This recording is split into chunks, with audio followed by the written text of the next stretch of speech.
6월 모의고사 한번 같이 정리를 좀 해봅시다. 이게 그때 말씀드렸듯이 간단하게만 좀 보여줄 게 있어.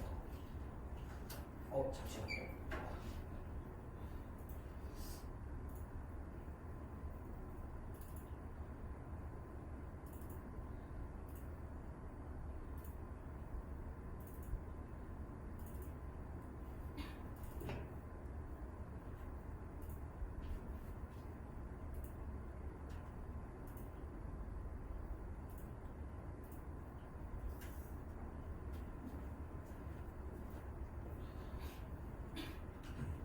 그러니까 간단하게만 좀 설명을 해줄게.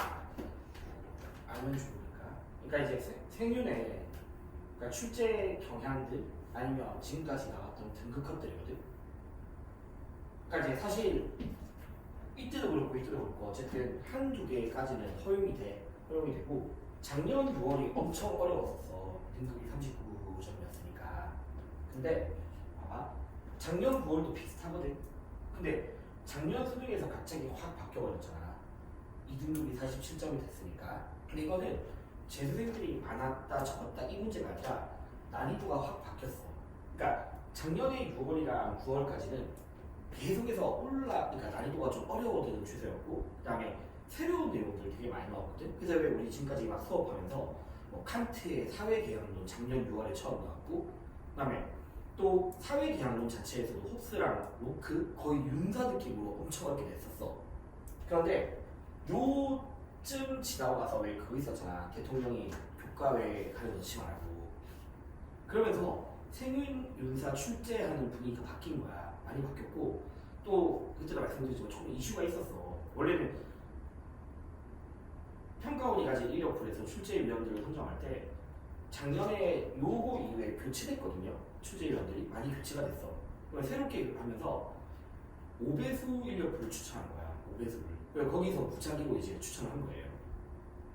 선정이 된 거야. 그러면 문제를 만드는 것 자체를 활용이 어려운데 5배수를 해놓으니까 그러니까 물론 교수들이라도 그 안에서 비전문적인 사람도 되게 많다고. 그리고 이 사람들이 논란이 되는 게 싫으니까 무조건 기출 베이스만 된 거야. 작년 수능 정말. 작년 수능은 새로운 개념이 하나도 없었어. 뭐 칸트의 사회계약론 이런 거 안 냈어. 그냥 기출만 된 거야. 근데 그 분위기가 올해도 그래. 올해도. 그래서 사실 등급컷이 1등급이 45점이라고 돼 있지만 이거는 원래 6월은 그래.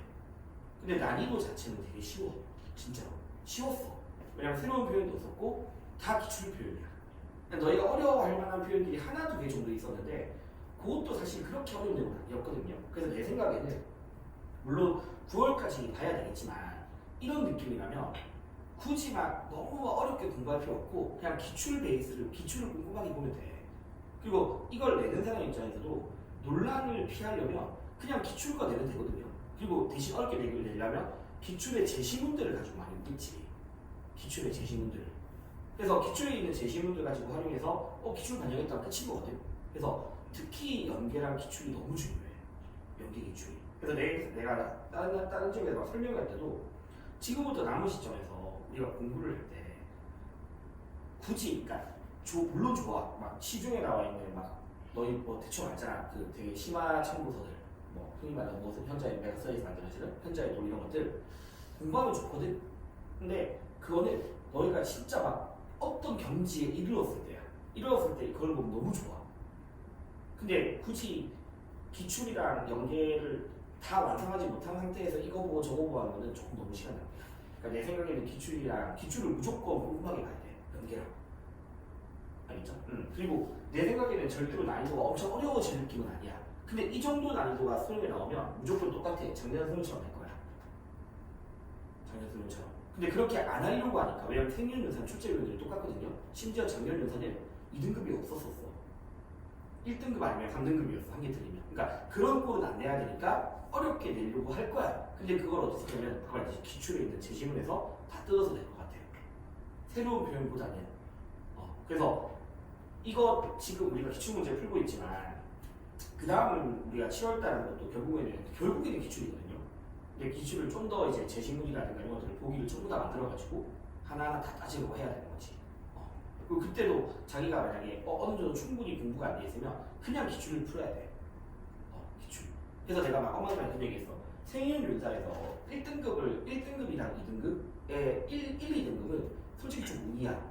왜냐면 작년 수능은 쉽게 나왔으니까 공부를 조금 어설프게 해도 그래도 운 좋아서 다 맞은 애들도 있어. 작년에.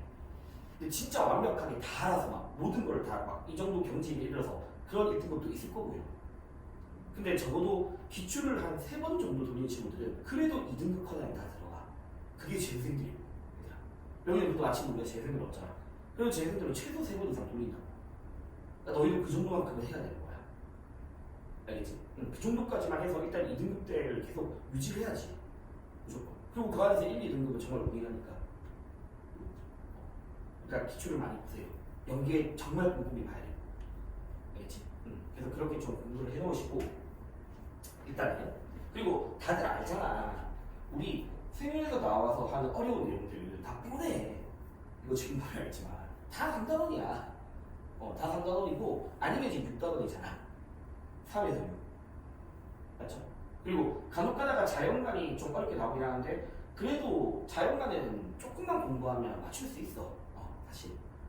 그러니까 분배정의, 교정특정의, 사회계약론, 시민물복조 이 파트는 너무 중요해 진짜. 다 거기서 만나야 돼. 그래서 요거에 맞춰서 좀 공부를 하시고 그리고 자기가 이쪽 파트에 대한 문제풀이 개념이 부족하면 지금 남은 내 생각에는 7월부터는 나도 그렇고 대부분하고는 다 문제풀이로 넘어간다고 이제 문제풀이로. 그러면 남은 이 기점에서 할 수 있는 게 그래도 개념이야. 7월부터는 너희 개념 못 따라가. 할 수 있는 게 없어. 그리고 또 그때하고 개념 늦어. 그러니까 최대한 이 내가 말했던 이 3단원이랑 6단원에 대한 개념을 완벽하게 좀 해놔. 그러니까 너희가 지금 틀린 이유들이 보면 새로 배운 표현은 없는데 그 당시에 잠시 헷갈리는 거거든. 그 당시에 잠시. 근데 들으면 다 알 거야. 들으면 다 알아. 다 배웠던 내용들이고. 그러니까 너희 것으로 만들어야 되니까 최대한 문제도 많이 풀어보시고 또 수능 특강도 스스로 한번 해보시고. 그리고 7월달부터 다시 또 기출을 하겠지만 스스로가 기출을 뭐 한 번 더 풀어보면 또 좋아. 그러니까 자기가 기출을 풀 때는 이제는 너희가 그 정도는 해야 돼. 진짜 제시문을 완벽하게 읽어보려고 하고 그 다음에 이 제시문에서 이해 안 되면 나한테도 누구든 물어봐야 돼. 이게 어떤 내용인지. 그리고 딱 뻔하잖아. 너희 아까도 그랬지만 각을 동시에 물어보는 것들. 누구 맞고 누구 틀리고 정확하게 알아야 돼. 정확하게. 근데 알잖아. EBS에서 내는 해설지나 마더텅에서 나오는 해설지는 상세하지 않아. 이 사람이 왜 맞고 왜 틀렸는지를 한눈에 안 해. 그냥 그렇게 주장하지 않는다 이렇게만 나와 있다고 대부분 다. 그래서 꼭 강사들한테 물어보고 정확하게 따지면서 이제 공부를 해야 되는 거야.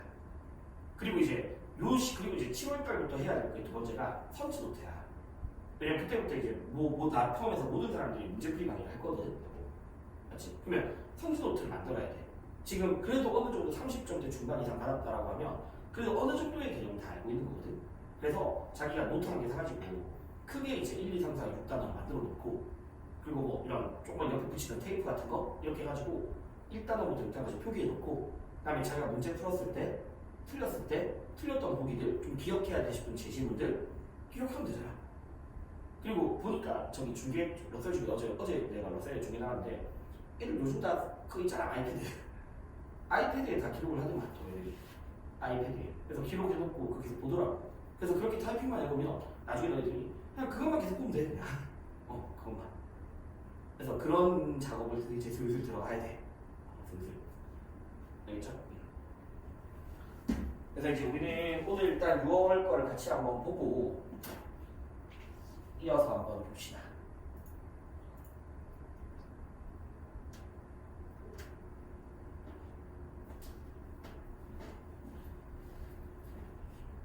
자, 1번은 사실 할 만한 거 아니지, 맞지?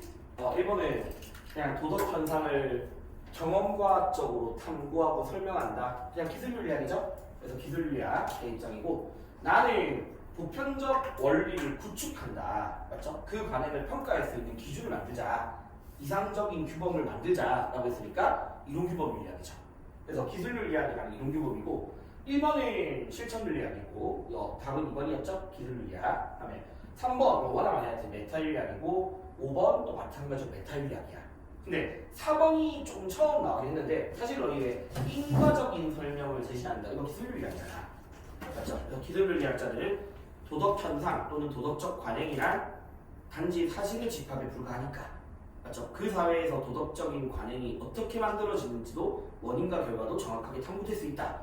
이런 것도 기술윤리학의 짱이었으니까 1번은 싫었고, 그 다음에 2번도 좀 뻔하죠? 맞죠? 그래서 2번의 내용을 보면 이것도 많이 나왔던 주역이니까. 그래서 결국 소전제는 인공, 임신, 중절, 즉 낙태죠. 인공, 임신, 중절인 낙태는 인간의 생명권을 침해하는 것이다 라는 게 소전제로 들어가야 되고, 문제에서는 이거에 대한 반론을 말했으니까 그럼 결국은 우리가 답을 찾을 때는 태아는, 뱃속에 있는 태아는 뭐가 아니다? 인간이 아니다. 맞죠? 요거에 맞춰서 답을 찾으면 되겠죠. 태아는 인간이 아니다. 그런데 1번이나 2번, 특히 2번 같은 표현들도 연속성의 논거에 따라서 배아, 태아, 성인 전부 다 인간으로서 동일한 지위를 갖는다 라고 이야기할 수 있는 거고, 그리고 3번은 태아는 인간이지만이라고 전제가 돼 있으니까 답이 또 될 수 없고, 그렇죠? 그래서 답은 일단 4번이었죠. 태아는 신체의 일부이다. 정확하게는 이게 소유권 논거예요. 알겠죠? 소유권 논거인데 일단 태아를 인간으로 보지 않는 거니까 답은 4번이죠.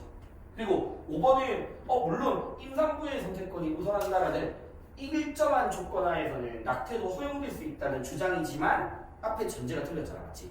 그래서 이런 문제들도 너희가 단지 그냥 낙태를 찬성하는 쪽으로 해야겠네? 하면 안 되고 정확하게 소전제를 만들고 거기에 대한 반론을 좀 찾는 게 필요해. 알겠죠? 자, 그 다음에 이제 3번은요.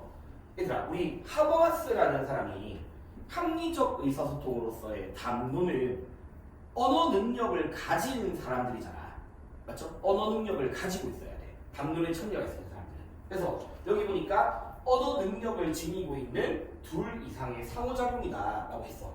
그러니까 당연히 1번처럼 언어 능력이 없다고 해서 할 수 있냐? 아니잖아. 반드시 언어 능력은 필수적인 거고. 그렇죠? 자, 그 다음에 이 담론에 참여한 사람들은 자신들의 행위를 조정하기 위해서 서로 간의 이해를 추구합니다. 서로 간의 이해를. 자, 그 다음에 합리적 의사소통이란 논리적 증거가 아니고 증명이 이루어져야 돼. 그러니까 자기가 주장하는 주장에 대해서 논리적으로 증거를 제시할 수 있어야 돼. 그래서 논증적인 대화를 통해서 생각을 강제 없이 합치하고자 하는데, 그렇잖아. 합치, 즉 하버마스는 만장일치의 합의를 이야기했고 그 만장일치 과정에서 참여자들은 강제 없이, 즉 비강제적으로 만장일치에 동의하게 되는 거잖아. 예를 들어서 봐봐, 나는 합의된 결론이 나한테 이익이 되지 않을 수도 있어. 하지만 이 우리는 담론 과정에서 그거에 대한 충분한 논의를 거친 거고, 알겠죠? 나도 그거에 대해서 비강제적으로 받아들이게 되는 거야. 비강제적으로 수용. 그 다음에 마지막에 보니까 합리적 의사소통이 되려면 또 나오네. 근거를 제시할 수 있는가. 맞죠? 논리적 증거, 증명이 이루어져야 되는 거니까. 근거를 제시할 수 있는가. 그래서 일단은 4번도 많이 했듯이 담론 안에서 누구나 자유로워야 되는 거니까 상대에 대한 비판을 지양하는 게 아니죠. 맞죠? 자유롭게 비판할 수 있는 거고, 그 다음에 조정을 위해서 논리적 증명을 제시하는 4번도 3번이잖아. 이건 재신능력을 높일 수 있긴 해. 사실. 그 다음에 2번 반드시 근거 있는 주장을 요구해야 되는 거고요. 그 다음에 5번에서도 강제 없이 합치한다가 나와 있잖아요. 맞죠? 그러니까 5번처럼 다수의 의견이 행위를 강제로 조정하는 게 아니라고 얘들아. 비강제적인 조정이 이루어지는 거야. 비강제적인.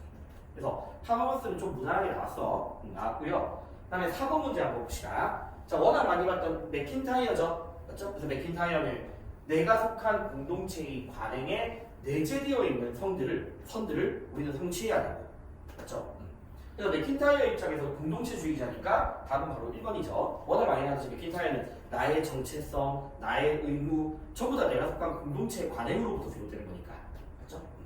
그리고 나머지는 어렵지 않죠. 근데 2번에서 좀 봐봐. 자율적 준칙에 따라라고 했을 때는 이렇게 나오면 칸트 입장에서도 가능은 해. 칸트가 모든 준칙을 따르는 건 아니죠.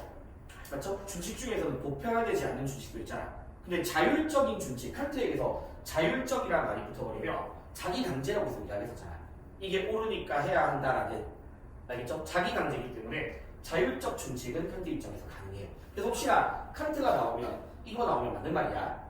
모든 준칙은 아니더라도 이거는 알고 있으면 되고. 그다음에 여기서 좀 특이한 단어가 하나 있는데 도구적 이성이라는 단어 있죠. 도구적 이성.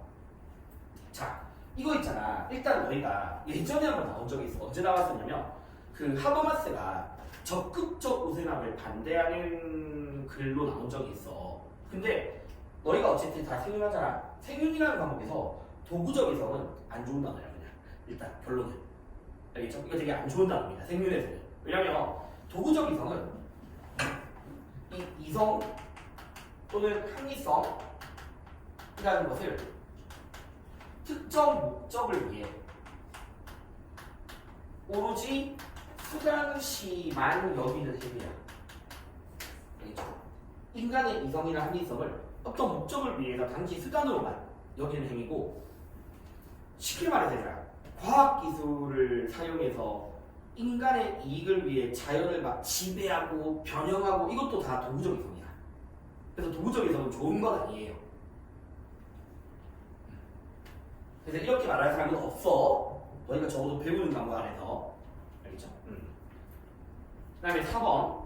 이건 누가 아니죠? 맞죠? 결과를 기준 국민주의고 5번도 말도 안 되는 거지. 운동체에 쓰나기보다는 틀렸죠. 자, 그 다음에 이제 5번 문제가 한번 보자고.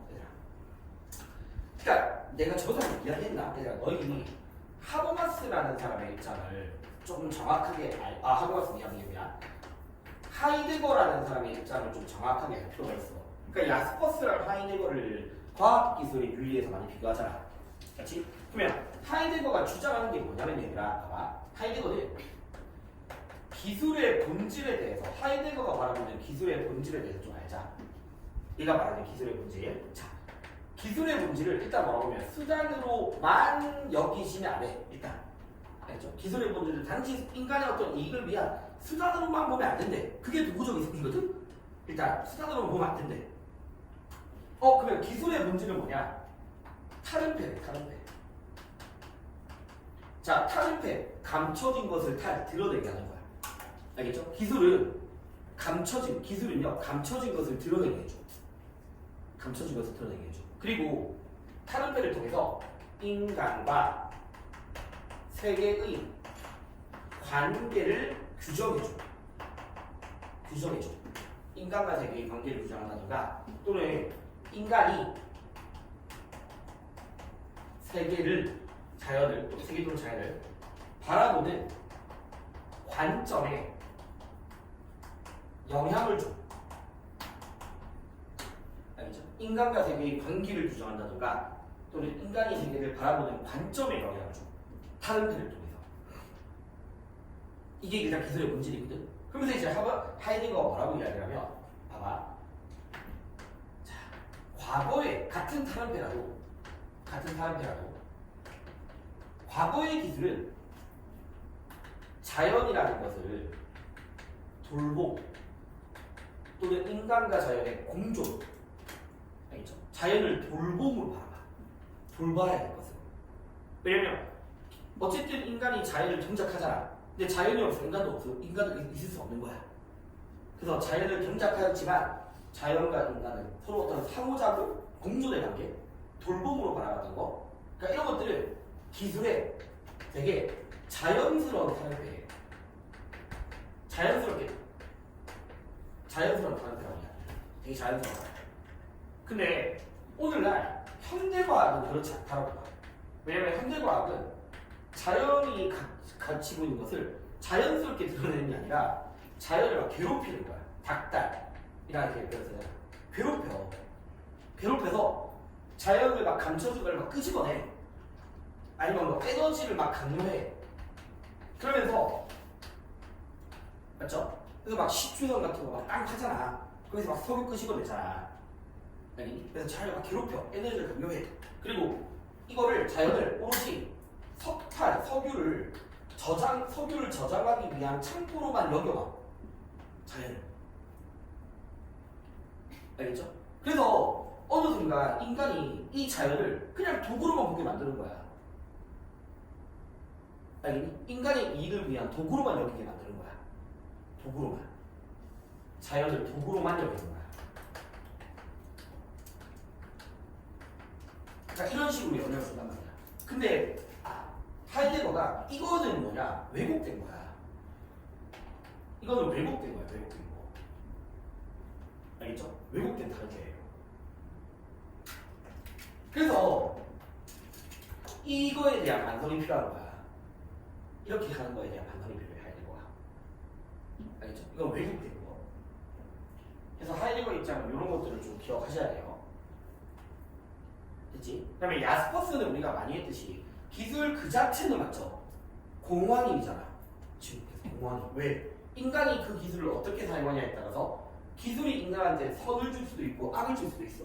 근데 기술 그 자체가 인간한테 막 관계를 부릴 수 없다고 이야기하잖아. 그래서 이 사람이 봤을 때 기술은 단지 뭐에 불과하다? 수단에 불과하다. 근데 하이데거든 야스퍼스든 둘 다 뭐니? 기술의 활용에 대해서는 가치 판단이 필요하다 이야기해. 가치 판단이. 이거 많이 기억나죠? 활용에 대해서는. 자, 그러면 현대인은 기술의 본질에 대한 이해가 그렇지 충분하게 이해하지 못하고 있는 거야. 대인이 충분하게 이해하지 못하고 있는 거야. 자연스럽지 못한 거란 말이야. 그다음에 니은 존재의 의미를 드러내게 하는 방식. 그게 바로 뭐죠? 타른페잖아. 맞죠? 그게 타른페니까 타른페로서 기울여지는 거야. 타른페로서. 자, 그 다음에 요거는 많이 했던 거죠. 너희가 적어도 디귿속도 체크해야 돼, 얘들아. 야스퍼스 입장에서는 기술을 선택하거나 특히 활용에 있어서는 가치 판단이 이루어져야 한다 라고 이야기하는 거니까. 이거 Y 나왔었잖아. 그래서 정립적이다, X. 알겠죠? 그럼 이제 기은을 늘 이게 니은이 이제 나와 있는데, 그래, 우리 이렇게 생각하고 평가원은 논란을 안 좋아해. 그래서 항상 가능성의 성질을 많이 넣어주고, 가능성의 성질을. 근데 일단은 니를 보면 야스퍼스는 당연히 기술은 인간을 위한 수단으로서만 바라봐. 수단으로만. 알겠죠? 그리고 하이데거 입장에서도 결국 봐봐. 자연을 우리가 기술을 통해서 자연을 경작하려고 과거에도 결국 기술은 뭐다? 일종의 수단이었어. 일종의 수단. 알겠니들아? 그리고 이따가 우리가 기초를 보겠지만 이런 식의 표현이 나와 있는 제시문도 있어. 물론 교육청에서 제시문이지만. 그래서 하이데거가 뭐라고 이야기하냐면 기술이 수단이라는 것은 사실이지만 이렇게 나와 있는 문장이 있어. 그래서 이 사람은 단지 인간의 이익을 위한 수단으로만 여기지 말라는 거야. 알겠니 얘들아? 그래서 이해를 기술은 인간의 목적을 위한 수단임을 부인할 수가 없다. 이거 둘 다 가능한 표현이다. 알겠죠? 이거 이따 같이 한번 제시문도 보자고요. 그래서 답은 어쨌든 늘이었어. 이를 체크해야 되고. 자, 그 다음에 우리 6번은 그렇게 안 어렵죠? 우리 뭐 베블렌의 유한미근론에 나왔던 의식주의와 거기서 나왔던 표현이죠. 요거는 뭐 제시문 보고 풀어도 전혀 안 어렵고 보기만 봐도 뭐 그렇게 어렵지 않습니다. 넘어갑니다 이거는. 알겠죠? 여기 베블렌이라는 사람은 결국 자신의 어떤 명성을 드러내기 위해서는 이것만으로 충분하지 않다. 그러니까 반드시 증거로서 드러나야 되는 거고 그 증거로서 드러내는 게 과시적 소비였죠. 맞죠? 그리고 이제 그 과시적 소비라는 것이 꼭 유한미국으로만 아니라 최하층에서도 모든 계층에서도 다 나타난다라는 게 베블렌의 입장이었으니까 어렵진 않잖아. 그리고 이런 표현 있잖아. 이런 표현도 한번 나온 적이 있어. 왜? 베블렌에 따르면 자기 보존 욕구를 제외하고 가장 강력한 경제적 동기, 알겠죠? 경제적 동기는 남들과의 비교 성향이 있다라고 이야기를 해. 남들과의 비교 성향. 남들보다 잘 나가고 싶어하는 것들. 이게 자기 보존 본능을 제외하고서는 가장 강력한 경제적 동기거든. 그래서 이런 동일 계층 안에서도 경쟁심이 있으니까 그의 과시 소비의 동기로 나타날 수 있는 거지. 그래서 뭐 부정의 대답을 할 거는 어렵지 않고요. 맞죠? 5번. 맞죠? 자, 봅시다 이제. 7번에다가 이번에는 국가와 시민 윤리 파트에서 사회계약론이 안 나왔잖아. 맞지? 호스로크가 안 나왔는데 동양사상이 나왔던 거야. 동양사상이. 그래서 우리가 얘들아 한번 빨리 말해볼게. 묵자라는 사람과 이거 많이 했었잖아. 근데 유교를 비교할 때. 맞죠? 묵자와 유교를 비교할 때 유교는 존비 진소를 구분하는 사람이었잖아. 좀비 친소를 구분하는 사람. 이게 친소를 구분하는 사람이라고 해서 이걸 유교에 교과서에서는 친이라고 표현되기도 하고 아마 너희는 별애라는 개념으로 알고 맞죠? 묵자는 오히려 그런 것들이 사회 혼란의 원인이라고 이야기하면서 차별 없는 사람으로서 겸해를 주장했었죠. 그래서 친소의 구분이 없는 그런 겸해를 주장했던 게 묵자야. 그 다음에 또 내가 이야기했던 게 유교는 의주리종이라는 단어를 쓰면서 유교가 이익을 부정하는 건 아니지만 맞죠? 옳음과 이익이라는 가치가 있으면 옳음을 더 우선해야 된다라는 게 유교 입장이라면 묵자 입장에서는 뭐였다? 의증리라고 해서 묵자는 옳음이란 무엇입니까? 라고 하면 이익을 높여주는 것이 옳음이다. 물론 거기서 이익은 개인만의 이익이 아니라 상호 모든 사람의 이익을 높여주는 게 묵자 입장에서 옳음이라고 보는 거야. 그러니까 묵자는 옳음과 이익을 높이는 걸 같이 보는 거야. 그래서 이게 이제 기본 내용이었거든. 그럼 이제 이런 입장에서 그 이제 기업, 친분 이거 뭐야? 친소의 구분에 얽매이지 않는 사람이잖아. 맞죠? 좀비 친소의 구분에 얽매이지 않는 사람이다라는 말이죠. 그 다음에 봐봐. 묵자 입장에서는 그럼 결국에는 침략 전쟁은 겸해에도 부합하지 않는 거고 오히려 이익을 떨어뜨리는 거야. 그래서 침략 전쟁을 반대합니다. 맞죠? 침략 전쟁을 반대하고 근데 참고로 이제 나왔으니까 기억해야 될 거는 묵자는요 방어 전쟁에 대해서도 인정을 해. 알겠죠? 방어 전쟁이랑 그 다음에 그 강대국이 약소국을 막 침략하는 행위에 대해서도 약소국을 지원할 수 있어. 그래서 약소국을 지원하는 것도 허용이 돼. 그래서 혹시나 묵자가 타국의 전쟁에 개입할 수 있는 경우가 있는가? 타국의 전쟁에 개입할 수 있는 경우가 있는가를 물어보면 가능은 한 거야. 알겠죠? 타국의 전쟁에 개입할 수 있는 경우가 있다. 얘들아, 그런 것도 좀 기억을 해놓으시고. 그런데 얘들아, 평화를 이룸에 있어서 전쟁을 일으켜서는 아니라는 거지. 알겠니? 그래서 이건 묵자 입장에서 바람직한 게 아니고. 자, 그 다음에 을은 사실 맹자죠. 맹자, 유교에서 맹자고 당연히 맹자 입장에서 궁핍한 백성의 도덕적 일탈이잖아. 알다시피 맹자에서는 항산이 없으면 백성들은 항심도 가질 수 없다. 맞죠? 그래서 궁핍한 백성의 일탈이라면 군주의 책임으로도 나타날 수 있는 거죠. 왜? 군주가 항산을 보장해주지 않았으니까. 알겠니? 항산을 보장해주는 게 정치의 시작이잖아. 그래서 항산을 보장해주지 않다 보니까 백성들이 궁핍하게 되고 그로 인해서 항심을 이룰 수 있는 거지.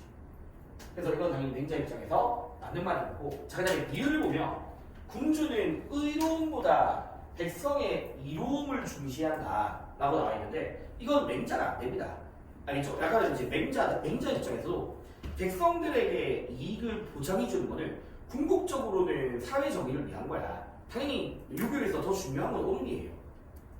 알겠지? 그 다음에 묵자 입장에서 이건 틀린 말인 거야. 왜냐면 묵자 입장은 옳음과 이익을 같은 거로 본단 말이야. 옳음과 이익을 같은 거. 그래서 뭐보다 뭘 더 중시한다는 맹자도 안 되고 이거 묵자도 좀 안 되는 표현이야. 요게 좀 기억을 해보시면 되고. 그쵸? 자, 그 다음에 8번도 되게 쉬웠던 게 문화 파트에서 그게 안 나왔어. 작년 수능에서는 그래도 칸트의 문화 입장이 나왔는데 이거는 비문학 독해잖아. 대중문화를 바라보는 부정적 입장에 아도르노라는 사람이 있거든. 그래서 지금까지 기초에서도 아도르노의 문화산업을 어떻게 바라보는가가 워낙 많이 나왔었습니다. 그래서 이것도 읽어보면 충분히 풀 수 있죠. 특히 아도르노는 오늘날 문화산업은 소비자들을 객체로만 전락시켜고 주체적 사유를 불가능하게 만들어버린다라고 이야기했으니까 능동적 인식을 무력화시킨다. 다음 바로 3번이었던 거지. 그리고 아도르노가 봤을 때 오늘날 문화산업은 기업의 요구 또는 권력의 요구가 반영되어져서 되게 획일화되어서 나타나. 알겠죠? 획일화되어서. 그래서 다양성을 높인다 이런 것도 틀렸죠. 사실 너희 왜 딱 그 느낌인 거야. 사회문화에서 대중문화 바라보는 부정적 입장 생각하면 돼. 그런 것들 생각하면 충분히 풀 수 있는 내용이야. 그리고 됐죠? 그래서 4번은 주체성이 강화된다 틀린 거고요. 자, 이제 넘어갑시다. 자, 우리 9번을 보면 되더라. 일단은 사실 여기는 제시문은 쉽잖아. 삶의 주체. 맞죠? 살아있는 것 이상의 쾌고 감수, 지각 능력, 이런 거 다 기억하라고 했죠? 그래서 어쨌든 삶의 주체는 자신의 목적 실현을 추구해. 그 다음에 지금 봐야 될 거. 자신의 목적 실현을 추구해. 자, 근데 테일러는 모든 생명체가 목적론적 삶의 중심이라고 이야기하잖아, 맞지? 그러면 다 봐봐. 예를 들어서 도덕적 지위를 가진 존재는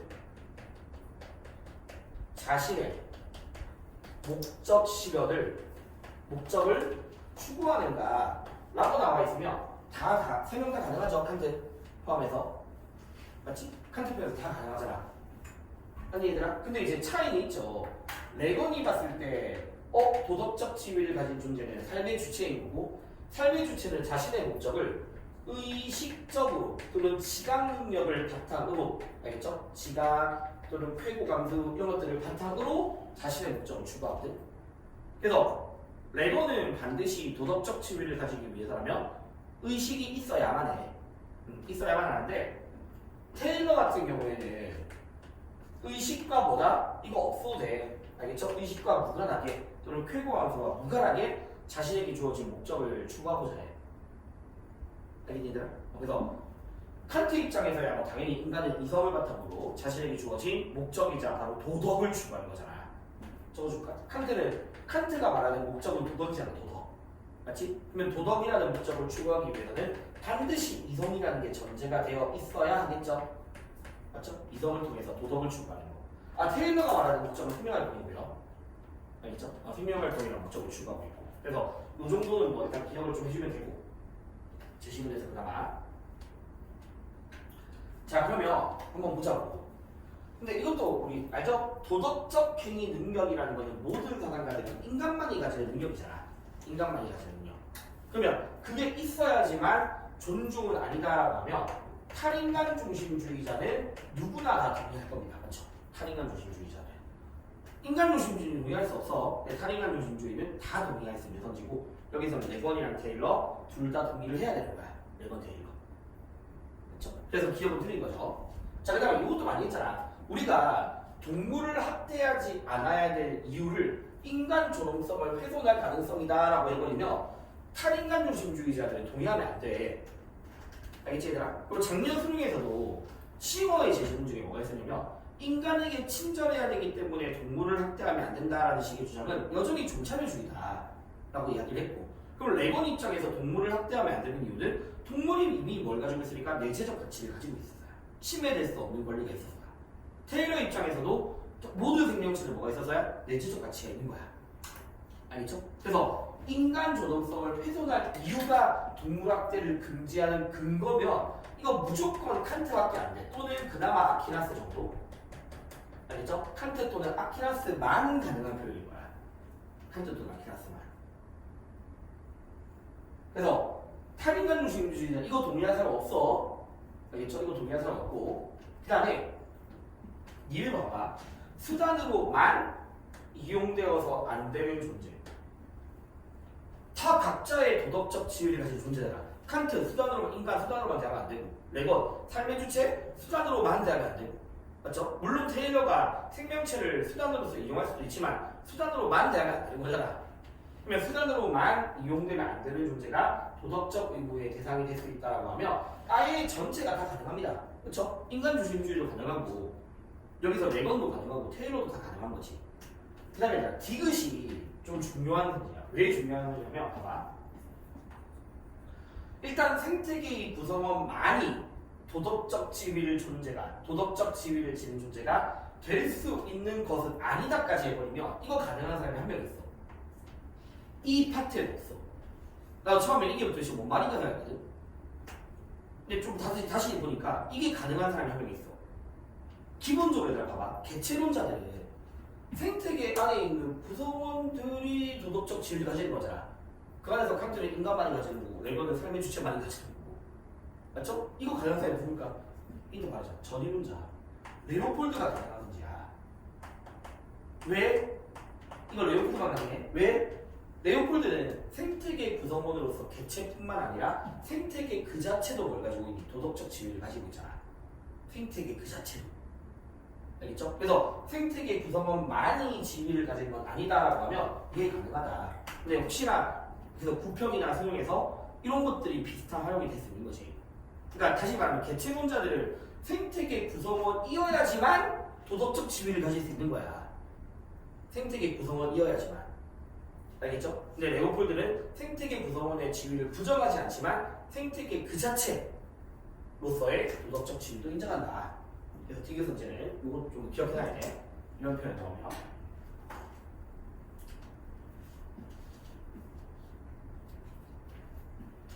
됐죠? 네. 자, 그 다음에 이제 10번. 얘들아, 10번에 내가 이거 PPT에 못 넣었는데, 일단 너희 봐봐. 교재 보시면, 일단 제시문은 쉽잖아. 맞지? 갈퉁이랑 칸트죠. 특히 갈퉁은 문화적 폭력이 가지는 기능으로서 구조적 폭력을 막 정당화시킨다던가, 직접적 폭력을 정당화시키는 게 갈퉁이 말하고는 문화적 폭력이었지. 맞죠? 그래서 내가 막 개념 수업들을 많이 이야기했던 거야. 예를 들어서 왜 영화 중에서도 과거의 영화 중에 흑인들을 막 비하하는, 흑인들을 좀 악당으로 묘사하는 영화들이 마치 흑인들에 대한 테러, 차별 이런 것들을 정당화시킬 수 있는 거야. 그 다음에 갈등 맨 끝에 기억해놔. 어떤 종류의 평화라도 또 다른 평화를 낳는다. 그건 뭐냐면 갈등은 폭력의 삼각형으로서 각각의 폭력들이 서로 영향을 줄 수도 있지만 한편으로 뭐도 있다? 평화의 삼각형도 있죠. 그렇죠? 평화의 삼각형. 그래서 평화적인 문화도 구조적 평화에 영향을 줄 수 있는 거야. 그래서 평화의 삼각형에 대해서도 지금 이야기를 하고 있어. 그 다음에 칸트, 맞죠? 우리 많이 했듯이 칸트는 평화는 이성에 따른 명령이지만 국가들 간의 계약 없이는 실현될 수 없다. 그래서 그 국가 간의 계약으로서 뭐가 필요하다? 평화 연맹이 필요하다 했잖아. 연맹. 맞죠? 그래서 연맹에 대해서 이야기를 했던 거고. 그 다음에 제시문도 다시 한번 또 말할게. 이거 저번에 말했던 건데 칸트에 따르면 세계시민법, 제시문에 봐라. 세계시민법은 보편적 우호의 조건으로만 국한돼. 그래서 보편적 우호를 넘어선다 이렇게 말하면 안 되는 거야. 세계시민법은 보편적 우호의 조건으로만 국한해서 인정되는 권리야. 자, 그러면 보기 기억에서 갈등은 얘들아 무조건 평화적 수단으로 많이 이루어져야 돼. 맞죠? 갈등은 무조건 평화적 수단으로 많이야. 그러니까 평화적이지 않은 수단으로는 평화 실현할 수 없습니다.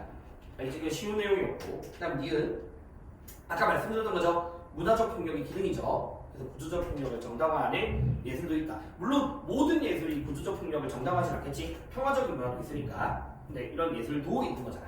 그래서 니은도 맞는 말이었고, 그 다음에 디귿 얘들아 우리 많이 연습했던 거잖아.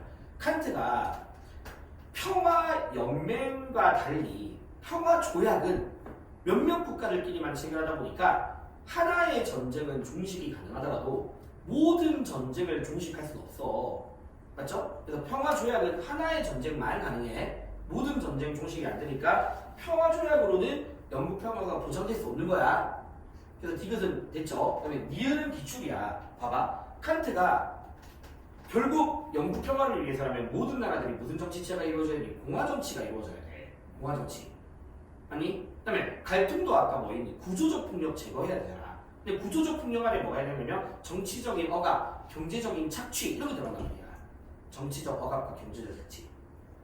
알겠니들아? 그래서 갈등의 입장에서도 구조적 폭력은 제거해야 되기 때문에 둘 다 정치 체제의 개선은 필수적이다라는 표현이 많이 나왔었어 기출에서도. 알겠죠? 꼭 기억해야 돼. 그것도. 그래서 니을은 둘 다 맞는 말이야. 자, 그 다음에 우리 죽음간 쉽죠? 맞죠? 진이라는 표현도 있고 계절의 수단에 대해서도 이야기하고 있으니까 도가 입장이고 을은 에피쿠로스 입장이죠. 자, 그러면 일단 1번 당연히 그렇지 슬픔에서 벗어나야 됩니다. 도가는 슬퍼하지 말라고 이야기했으니까. 그 다음에 우리 많이 했던 거잖아. 도가는 생사도 못해요. 불교랑 도가의 공통점이 순환된다라고 이야기했잖아. 맞지? 그래서 죽음은 생사의 순환에서 벗어난다. 이게 절대 아니다. 맞지? 벗어난다. 틀렸어. 됐죠? 그래서 흩어졌던 기가 다시 모인다라고 이야기했었잖아. 그래서 이거 틀렸고. 그 다음에 얘들아 요 뒤에 말은 맞아. 에피쿠로스는 죽음에 대한 이해가 이루어지면 마음이 평온해져. 더 이상 두려워하지 않게 되는 거니까. 근데 뭐가 틀렸냐면 앞에 게 틀렸죠. 죽음은 육체의 고통을 가져다. 이게 틀렸잖아. 에피쿠로스는 감각할 수 없는 거니까 죽는다라는 것은 경험할 수 없는 거고 쾌락인지 고통인지도 알 수가 없는 거야. 맞죠? 알 수 없다. 하지만 죽음에 대한 이해는 마음의 평온을 가져다 줘. 알겠지? 두려워하지 않게 되는 거니까. 그 다음에 영원한 삶으로 간다. 애초에 아니죠. 내가 에피쿠로스는 내 생활로 존재하지 않는다 했으니까. 그리고 5번 많이 했던 거잖아.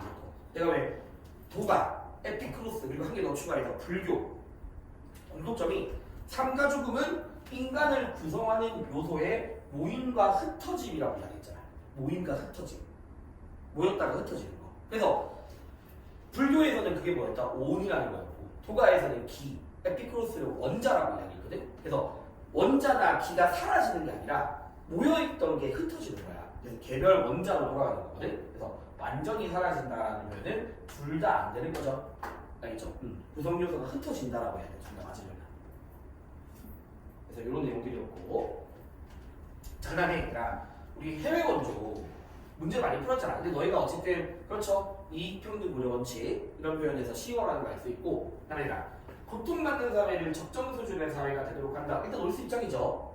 맞지? 근데 새로운 표현이 있으니까 좀 기억해놓고, 이미 얘들아 놀스가 질서 정연한 사회를 표현하는 말은 되게 많아. 자립적 정의사회, 정의의 원칙에 따라 규제되어지는 사회, 또 작년에는 합당하고 합리적으로 관리되어지는 사회, 이런 식의 표현도 있었거든. 네, 이 표현도 있어. 정치적 전통과 법이 합당하고 합리적인 사회. 알겠죠? 이 표현 단계 좀 기억해놓고. 이것도 질서 정연한 사회고요.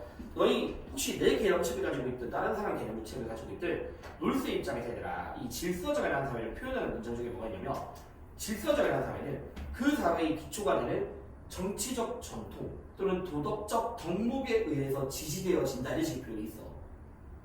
알겠죠? 정치적 전통과 도덕적 덕목에 의해 지지되어진다.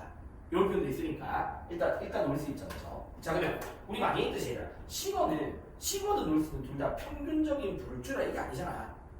작년에서도 싱어 놀수 둘 다 불평등은 자연스러운 거거든. 그런데 싱어가 추구하는 거는 단 한 명의 절대빈곤이라 도와주면 사회 전체 인구 높아지는 거잖아. 절대빈곤 해결이야. 그래서 인류 전체 인구 높이는 거야. 그래서 이거는 싱어도 안 되는 표현이고, 당연히 놀수 입장에서도 안 되는 표현이야. 알겠죠? 자, 그 다음에 니은은요, 이거 기출입니다. 왜 기출이냐면 이것도 많이 나왔어. 싱어는 해외 원조와 국내 부조는 별 차이가 없어. 알겠죠? 그래서 이거를 정당화하는 근거는 다르지 않다. 이거 싱어 입장에서 맞는 말이야. 왜냐면 어차피 싱어는 이익평등 불여 원칙에 따라서 자국에 있는 절대빈곤 도와주든 해외에 있는 절대빈곤 도와주든 다 유용성의 원칙에 따라서 도와주면 되는 거야. 물론 유용성 또는 효율성을 기준 삼다 보니까 자국의 구조를 우선할 수 있는 경우는 있어. 경우는. 알겠죠? 그런 경우는 있지만 기본적으로 다른 나라 사람 도와주는 거랑 우리나라 사람 도와주는 거에 근거는 똑같은 거야. 왜? 전체 인구 높이는 거니까. 근데 놀스는 달라.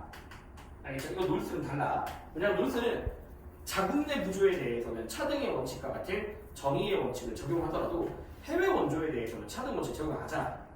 알겠지? 그래서 놀스 이거 다르다라고 해야 돼. 이거 다른 거야. 그다음에 디귿은 많이 했던 거죠. 그러니까 놀스 입장에서 인권 개선을 위한 원조가 정의로운 제도가 수립되고 나면 중단돼야 되잖아. 맞죠? 근데 그때부터는 자국이 스스로 할 수 있는 거니까 계속되어야 한다. 이거 놀스 입장에서 절대 안 되죠. 맞죠? 원조의 중단점, 차단점에 대해서 이야기했던 거고. 그러니까 니을이요. 오랜만에 나왔는데 이것도 좀 기출입니다.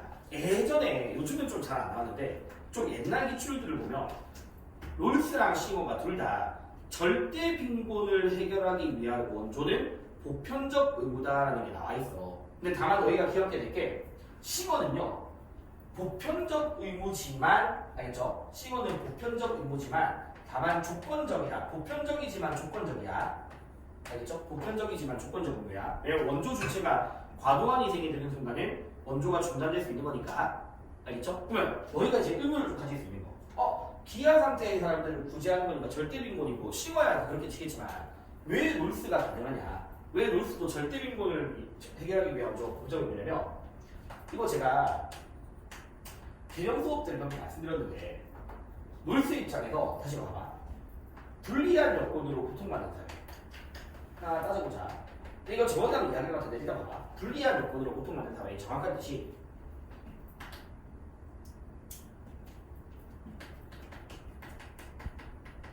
질서 정연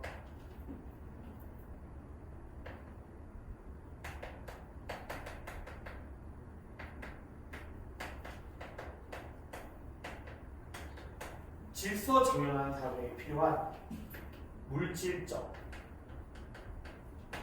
또는 과학적 자원이 결핍된 사회. 앞에 물론 뭐가 뭐냐면 침략적이지도 않고 팽창적이지도 않지만이란 말이 붙어. 알겠죠? 침략적, 팽창적이지는 않지만 질서 정연해지기 위해서 필요한 물질적이나 과학적 자원이 결핍된 사회거든.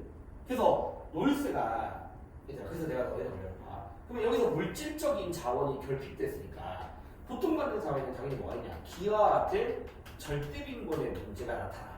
절대빈곤의 문제가. 알겠지? 근데 놀스가 왔을 때 이런 절대빈곤의 원인이 나타나는 이유가 뭐냐라고 해요. 이유가 뭐냐라고 하면 그들이 가지고 있는 타고난 자원의 문제가 아니야. 지하 자원이 많다졌다의 문제가 아니라 그들이 가지고 있는 뭐의 결함이야? 정치 문화가의 결함이야. 그래서 정치 문화의 결함이 뭐냐? 좀 더 이제 구체적으로 장현수령이 나왔던 걸 표현하면 독재 또는 경제적인 착취 등으로 인해서 인권이 보장되지 않고 또 그러다 보니까 분배 제도가 되게 결함이 많고 분배 제도의 문제 알겠죠? 그 나라가 식량 생산이 적어서가 아니라 이런 독재나 착취로 인해서 특정 계층에게만 유리한 분배 제도 같은 것들이 있는 거고 또는 사람들의 어떤 정치적인 무관심도 포함되는 거야. 그래서 이런 것들로 인해서 물질적, 과학적 자원이 결핍되어진 사회야. 질서 정연해지기 위해 필요한. 그래서 인권이 보장되지 않는, 알겠죠? 인권이 보장되지 않는 문제 또는 정치 문화의 결합, 독재 착취 이런 것들로 인해서 나타나는 거거든. 그래서 놀스도 절대빈곤을 원조하는 것이 원조의 의무인 거야. 근데 이제 놀스 입장에서 봐봐. 만약에 놀스 입장에서 질서 정연한 사회야. 인권이 보장된 사회야. 근데 질서 정연하지만 빈곤한 사회가 있을 수 있잖아. 맞지? 너희 알다시피 놀스가 질서 정연해지고 나면 더 이상 원조 필요 없다 이야기하잖아. 맞지? 그럼 놀스 입장에서 이 빈곤은 무슨 빈곤이냐면 여기서는 더 이상 절대 빈곤이 아니라 상대적 빈곤에 불과하다라고 보는 사람이 이것도 내가 개념 때문에 이야기했던 거거든. 상대적 빈곤에 불과한 거야. 그래서 놀스 입장에서 인권이 보장되는데 절대적으로 막 빈곤하고 기아 문제가 나타날 수 없어. 알겠니? 그리고 다시 한 번 더. 그런 막 절대 빈곤이라든가 기아 문제가 나타나는 것도 결국에는 사람들이 인권에 대해서 무관심하기 때문인 거야. 그래서 인권 개선을 강조하게 되면 그런 절대 빈곤 문제는 해결될 수 있는 거예요. 알겠죠? 그래서 기아 상태의 사람을 구제하는 해외 원조, 절대적 빈곤에 대한 해외 원조는 보편적으로 간주될 수 있다는 놀스도 되고 싱어도 되는 표현이야. 놀스도 되고 싱어도 되는 표현. 알겠지? 이것도 맞는 말이야. 자, 13번은 넘어갑시다. 맞죠? 이런 건 넘어가고 그 다음에 우리 14번 14번 좀 중요해. 왜 중요하냐면 일단 놀스 이거 쉽죠? 제 질문은 놀스랑 싱어랑 소로잖아. 맞지? 소로. 근데 내가 너희 디그 심화 개념 때도 설명했던 거 같거든. 너희 왜 디그 선지 좀 중요해. 내가 너희 왜 싱어 이야기할 때 싱어가 시민불복종으로 인해서 법과 민주주의에 대한 존중의 감소는 나타날 수 있어. 그건 놀스랑 똑같아. 놀스도 법과 민주주의에 대한 존중이 나타날 수 있어. 감소가. 근데 왜 싱어가 시민불복종을 하더라도 법의 지배와 민주주의에 대한 민주주의의 원칙에 대한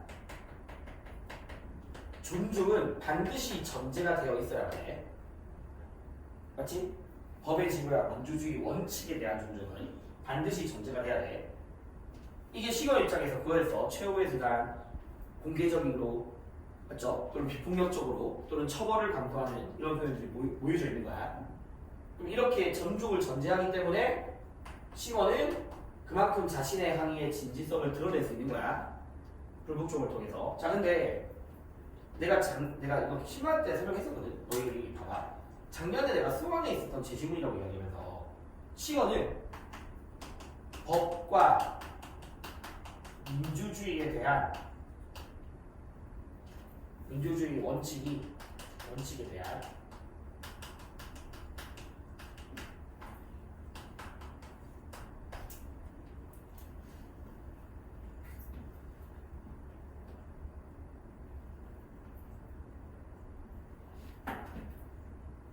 법과 민주주의 원칙에 대한 존중이 이루어지며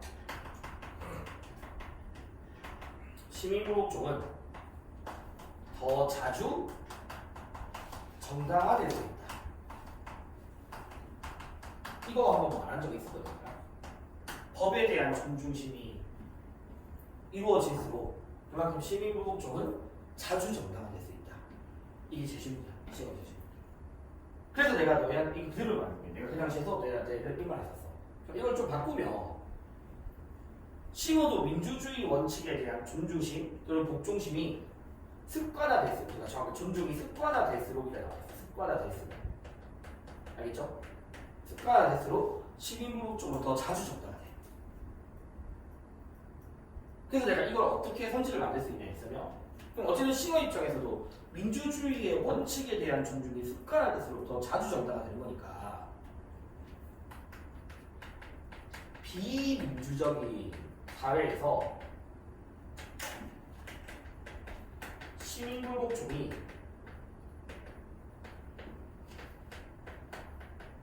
정당화되지 않을 수 있는가, 이런 식의 선지가 만들어질 수도 있다 라고 했고, 그래서 만약에 이런 식의 선지가 만들어지면 롤스 입장에서는 당연히 맞는 말이잖아, 맞지? 롤스가 민주적이지 않은 사회에서는 불복종 성립될 수 없는 거잖아. 정당화될 수 없는 거니까. 근데 누구도 가능하다, 싱어도 가능하다. 왜냐면 싱어 입장에서는 결국 이거에 대한 존중이 습관화될수록 자주 정당화되는 거니까 애초에 민주적이지 않은 사회라면 정당화되지 않을 수 있는 거지. 그래서 이렇게 선지가 나올 수도 있다. 그럼 이제 디귿 입장을 다시 한번 보면 법에 대한 존중이 강한 민주사회일수록 그만큼 오모될 가능성이 당연히 큰 거죠, 싱어 입장에서. 그렇죠? 그래서 이거 싱어 입장에서 맞는 표현이다. 자, 그 다음에 내가 기억은 기출이죠. 왜 우리 신문책 했나? 자, 내가 왜 다수가 진정으로 의결한 거에 대해서 불복종을 성립하지 않는다, 이거 기출이었잖아. 다수의 의견을 진정으로 반영한 법에 대해서는 불가능하다는 거. 다 안 된다 했었잖아. 다 가능하다고. 맞죠? 애초에 롤스도 다수의 의견에 의해서 만들어지더라도 심각한 예약을 초래할 수 있고, 롤스 심각하게 부정의할 수 있고, 싱어도 심각한 예약 초래할 수 있고, 애초에 소요 입장에서는 다수의 의견이라도 개인의 양심에 따라 이루어지는 거니까. 알겠니? 그래서 다수의 의사가 반영된 법이 제외되는 건 아무도 없어, 그냥. 알겠죠? 그런 사람 아무도 없어. 단 니은, 얘들아, 애초에 싱어는 시민불복종의 정당성이 어디야? 공리주의 유용성이잖아. 유용성. 그래서 비록 마이너스가 발생하더라도 마이너스보다 더 큰 플러스가 되면 정당화 되는 거잖아. 맞지? 유용성이 기준이야. 유용성이 근거야. 그럼 싱어 입장에서는 당연히 실패 가능성이 크다면 정당성을 상실할 수 있는가? 싱어 입장에서는 맞는 말인 거죠. 싱어 입장에서는. 근데 소로는 그런 걸 중요하지 않다고 해요. 소로는. 알겠죠? 소로는 그게 상승 가능성이든 실패 가능성 그런 거 안 따져. 그냥 개인 양심에 따라서 어느 때이든 간에 저항하는 거야. 어느 때이든 간에. 그리고 얘들아, 그럼 이제 디귿. 개인의 양심 맞다고. 근데 뭐가 틀렸어? 사회적 승인에 근거하면 안 되지. 오로지 개인의 양심만 따르는 거잖아. 개인 양심에만. 소로는. 그래서 오로지 개인 양심이야. 소로 입장에서는. 그래서 이거 틀린 말이고. 그래서 답은 어쨌든 니은 디귿이었던 거지. 자, 그 다음에 15번까지만 하고 조금만 끊었다가, 자, 15번은 또 쉬워. 제시문은 너무 뻔하거든. 제시문 너무 뻔한데 우리 많이 했잖아. 롤스랑 싱어 둘 다 절차적 정의라고. 그래서 정의로운 분배의 결과래. 그러니까 이미 롤스 입장에서 정의로운 분배의 결과라면 정의의 원칙에 따라서 분배가 되는 거니까 절차적 정의에 따르면 그 불평등은 절대 공정한 것이 조정 대상이 아니죠. 그래서 이거는 롤스 입장에서도 맞는 말이 거고, 그 다음에 로직 입장에서 물어봐도 로직 입장에서 정의로운 분배래. 그러면 소유권을 가진 사람의 자유로운 선택에 따른 분배가 틀린 거잖아. 당연히 소유 권리를 가진 사람의 자유로운 선택에 따른 분배니까 거기에 따라 나타난 불평등은 당연히 조정 대상이 아닌 거죠. 그래서 기업은 둘 다 오가 되는 거야. 절차적 정의로서. 그러니까 내가 다 봐봐. 롤스는 무조건 다시 한번 넣어. 정의의 원칙에 따라서 가지게 된 모든 것에 대한 권리가 있다. 이거 우리 그때 문제 풀었었잖아. 모든 것에 대한 권리가 있다. 정의의 원칙에 따라서 가지게 된 것에 대해서는. 물론 식으로도 당연히 정의롭게 가지게 된 모든 것에 대해서는 권리가 있어. 근데 내가 놀수 입장에서 얘들아, 기억나니? 정의의 원칙이란 곧 무슨 원칙이랑 똑같다 했으며 협동체의 원칙이랑 똑같다라고 이야기했잖아. 협동체의 원칙. 맞죠? 협력체의 원칙이라고 이야기했단 말이야. 그러면 이은혜 보면 얘들아 협력을 가능하게 해주는 분배잖아. 그럼 뭐에 따른 건데? 정의의 원칙에 따른 분배잖아. 그럼 협력체의 원칙에 따른 거, 정의의 원칙에 따른 분배 많이 당연히 전부 다 하는 거죠. 이건 노직 동의 안 해. 알겠죠? 노직은 정의를 막 협력의 원칙을 보지 않아. 이건 놀수만 가능한 거야. 그 다음에 디귿은 물론 좀 치사하긴 한데 어쨌든 노직이 생각하는 국가의 역할이 부정의한 분배를 교정하는 것만 이야기하진 않잖아. 맞지? 그러니까 노직은 기본적으로 소유 권리를 보호하기 위한 국가의 역할로서 치안이라든가 국방, 맞죠? 이런 것들을 이야기했고 이런 것들을 위한 세금은 허용된다라는 것들이 나왔잖아. 그래서 작년에도 되게 쉬운 거였지만 뭐 모든 세금 허용하지 않는다 이런 식의 표현이 있었거든.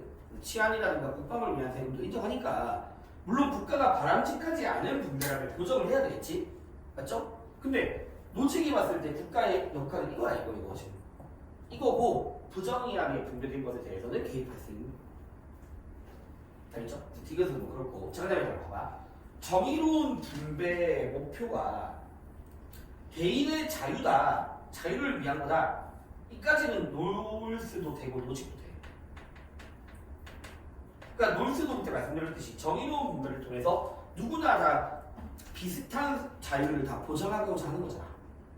맞지? 불평등에 너무 과도하지 않은 불평등을 통해서 누구나 다 비슷한 자유를 누리게 하는 거니까.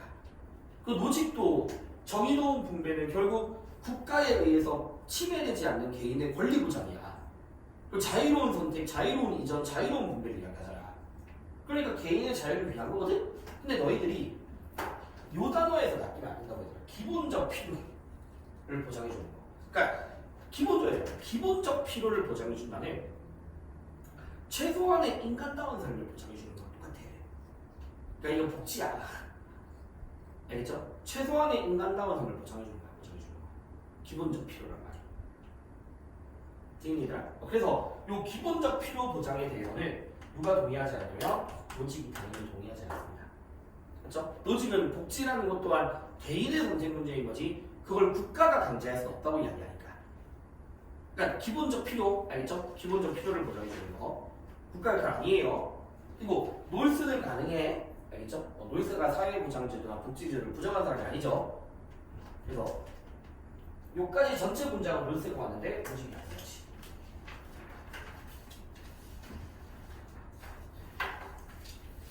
그냥 끝내자. 그냥 한번 끝내보셨다. 자, 그 다음에 16번의 시점. 맞죠? 선왕이 예의를 만들고 분별했다. 그래서 순자 입장이고, 을은 칼뱅이죠. 칼뱅. 그리고 순자든 칼뱅이든 둘 다 분업 이야기한다 했고, 그래서 분업을 강조하는 사람들이 자기 스스로 직업을 선택한다는 표현은 절대 쓸 수 없는 표현이고요.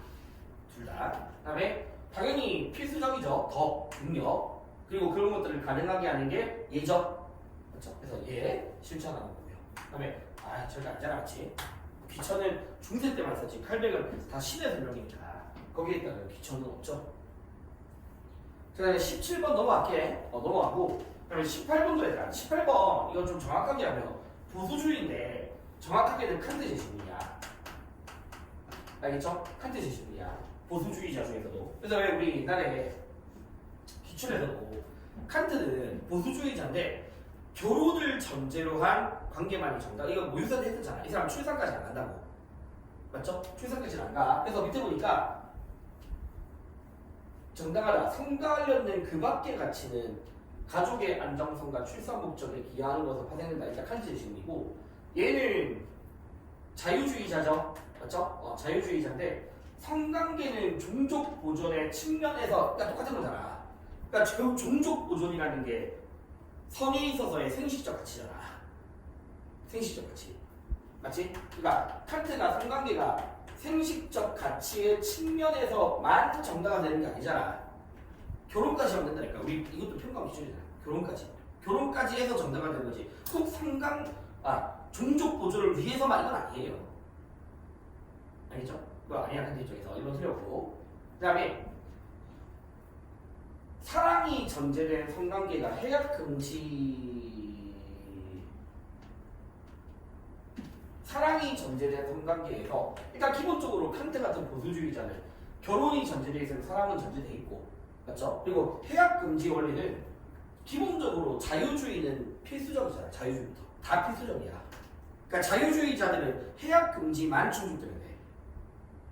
알겠죠? 근데 중도주의자나 보수주의자 입장에서 해약 금지 당연히 필수적인 거지. 그래서 적용되지 않는다 말도 안 되는 소리야. 그것만으로 안 되는 거잖아.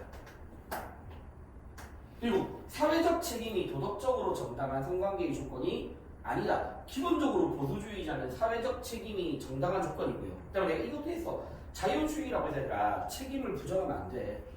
맞죠? 뭐? 뭐라고? 제 시분이 좀 다른 거.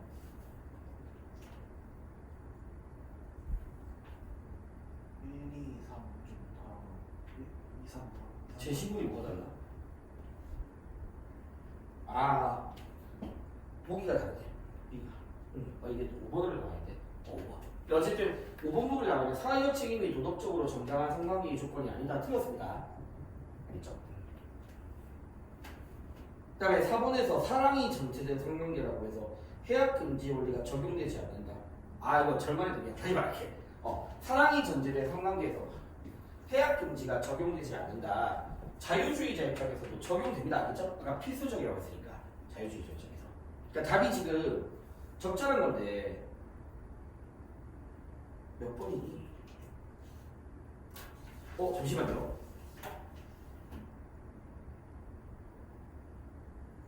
답은 3번이죠. 맞죠? 상호 존중. 맞죠? 자유주의자를 인격적 가치 인정하니까 3번이 틀렸고, 그 다음에 2번이 뭐냐면 이거 그때 저번에 기억나니? 보여서요. 칸트도 쾌락적 가치 인정한다고. 맞죠? 성관계가 쾌락적 가치를 부정하지 않아. 근데 부부관계가 전제됐을 때만이 도덕적으로 허용될 수 있다. 이게 칸트 입장이었고, 그 다음에 19번은 이것도 뭐 칸트랑 루소랑 베카리아죠? 칸트, 루소, 베카리아 입장인데 1번은 얘들아, 살인자가 시민사회에서 제거될 수밖에 없다 라고 하면 칸트나 루소 둘 다 동의하잖아. 칸트, 루소 둘 다 시민적인 격을 상실하고 죽어야 되는 거니까. 맞죠? 그래서 제거될 수밖에 없다는 일단 A가 안 되네. 맞죠? 루소한테 할 수 있는 비판이 아니고. 그다음 이거 저번 주에 했던 거잖아. 얘들아, 베카리아랑 루소는요, 형벌은 사회 정의뿐만 아니라 국가 존립을 위한 거야. 반드시 국가 존립을 위한 건데, 내가 칸트 같은 사람들은 국가 존립이 아니라 무조건 정의밖에 없어. 무조건 정의를 위한 거거든. 그러니까 사형이라는 게 국가 존립이 아니라 정의를 위해서 집행된다는 전체 문장이 이거 칸트만 가능한 표현이죠. 맞죠? 칸트는 사회 정의를 위한 거지 오히려 존립을 위한 게 아니다. 답은 2번이었죠. 2번. 2번이란 거. 2번 틀린 거지. 그러니까 오히려 칸트 입장이니까. 그렇죠? 루소는 그러니까 사형은 국가 존립과 정의를 위한 거야. 루소 입장에서는. 그리고 3번은 답이 안 되는 게 3명 다 가능하죠. 다 사회계약에 따라서 형벌을 이야기하니까 다 가능하고. 그 다음에 4번. 이거 많이 했잖아. 사형의 선고와 집행이 살인자의 동의가 전제되지 않는다. 일단 베카리아 당연히 동의 안 했잖아. 맞죠? 자기가 죽어도 좋다는 거에 동의하지 않았잖아. 그게 아니라 루소는 동의했잖아. 맞지? 전제하지 않은 거야. 동의했었잖아. 그리고 한 명 더 해놓으면 칸트 입장은 살인자의 동의와는 전혀 무관합니다. 알겠죠? 그래서 베카리아는 정확하게 동의를 안 한 거고. 알겠죠? 그리고 칸트 입장에서는 동의와 무관한 거야. 무관한 거고. 5번은 쉽죠? 애초에 동의보복 원리는 칸트만 이야기할 수 있는 거니까 베카리아 입장에서는 동의보복 원리에 어긋나는 형벌이라도 정당화될 수 있는 거지. 여기 20번은 불교 너무 쉬웠으니까. 맞죠? 너무 쉬웠으니까 바로 넘어갑니다. 그래서 뭐 크게 어려운 건 없었죠.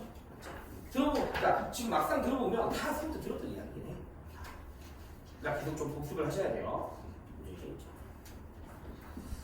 조금 쉬었다가 이어서 합시다. 좀 쉬었다가.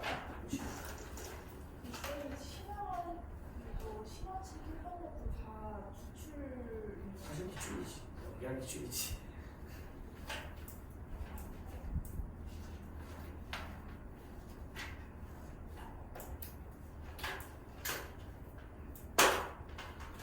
그치, 잠시만.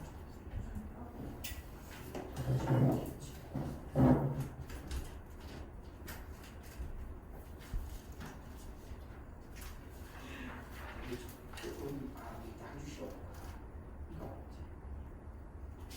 이거 알았지? 이거 알았지? 아니지.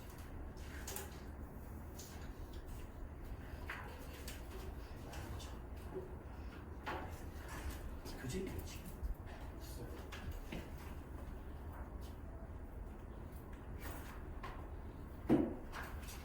숙제 좀 제출. 그런데